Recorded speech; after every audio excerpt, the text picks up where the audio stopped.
Assalamualaikum warahmatullahi wabarakatuh. Halo generasi milenial, menindaklanjuti atau melanjutkan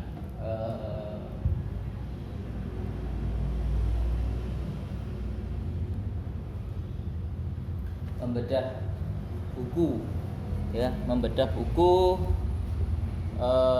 sejarah ISIS dan Illuminati. Sini menarik sekali ya, buku tulisan Ahmad Yanwansyah ini. Banyak lambang-lambang Illuminati, dan di sini juga membahas tentang sejarah Wahabi ya, yang sekarang lagi viral. Ternyata dalam buku ini dikatakan bahwasanya sejarah Wahabi atau Salafi Wahabi itu ternyata sudah ada di Nusantara, terutama di Sumatera itu sejak abad 14 tahun 14 yang lalu.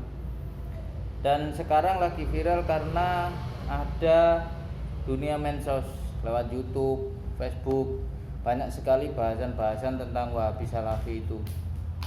Nah, sebagai generasi milenial yang berpikiran luas, harusnya berpengetahuan luas dan berpikiran kritis, kita harus banyak belajar membaca dan menggali informasi, mana yang ajaran benar, mana yang ajaran penuh dengan intrik politik.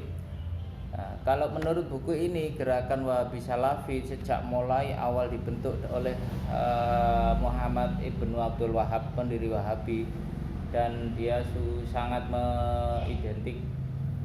menyukai Guru Ibnu Taimiyah dan Ibnu Qayyim al-Jauziyah. Muhammad Ibnu Abdul Wahab itu sangat menyukai kisah-kisah tentang sejarah nabi-nabi palsu, ya, Ibnu Masyalama atau dan lain-lain yang disebutkan dalam buku ini.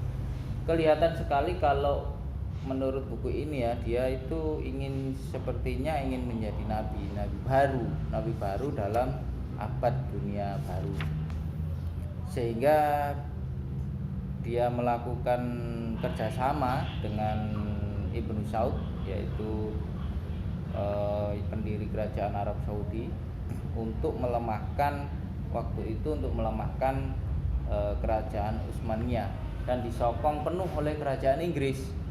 Gerakan Freemasonry atau Illuminati itu adalah di belakang mereka dengan pendanaan yang besar dan tersistematis rapi, sehingga berhasillah menguasai Arabia sampai sekarang.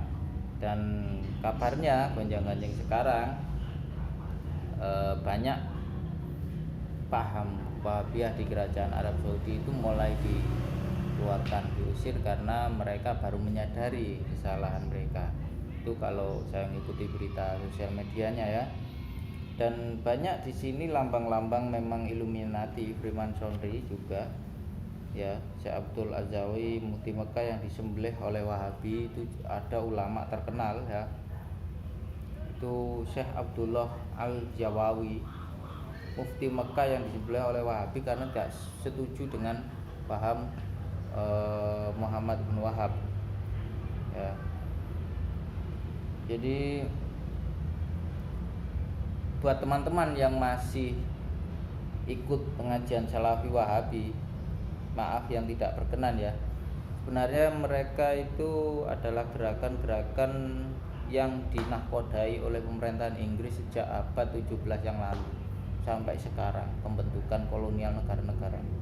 Jadi kalau memang seandainya benar gerakan pemurnian Islam, harusnya yang dicontoh adalah akhlak salafus saleh, bukan saling memecah belah antar umat beragama ya, terutama dalam dunia Islam sendiri ya, terutama di Indonesia ini. Mereka sejak abad 17 sampai sekarang tidak berhasil membuat kelompok di negeri ini. Tapi kalau di Arab mereka berhasil mendirikan sebuah negara dan menjadi faham negara. Tapi kalau di Indonesia mereka terhalang oleh kelompok Puritan tradisional atau terhalang oleh Aswaja. Gerakan Aswaja itu karena bukan gerakan hanya dari orang-orang bawah, tapi kaum intelektualnya juga pengetahuannya juga luas, baik dari kiai-kiainya maupun pemuda-pemudanya. Ini mereka gagal. Makanya gerakan Salafi Wahabi Salafi di sini itu mampunya ya hanya dalil-dalil bid'ah, khurafat, syirik dan kafir. Tapi kalau dikaji secara mendalam, itu mereka menyimpang jauh dari tujuan Al-Quran itu sendiri. Jadi kalau mau teman-teman banyak baca, ini bukan buku fitnahan ya, ini realitas sejarah gitu loh. Jadi jangan hanya mempercayai kelompok ustadz dari situ saja, tapi belajarlah yang luas. Ini generasi milenial, ini zaman Android, zaman milenial, zaman pengetahuan. Jadi janganlah kamu kungkung pengetahuanmu sendiri, tapi bergeraklah bebas asal tidak keluar dari zona agama gitu. Salam. Assalamualaikum warahmatullahi wabarakatuh.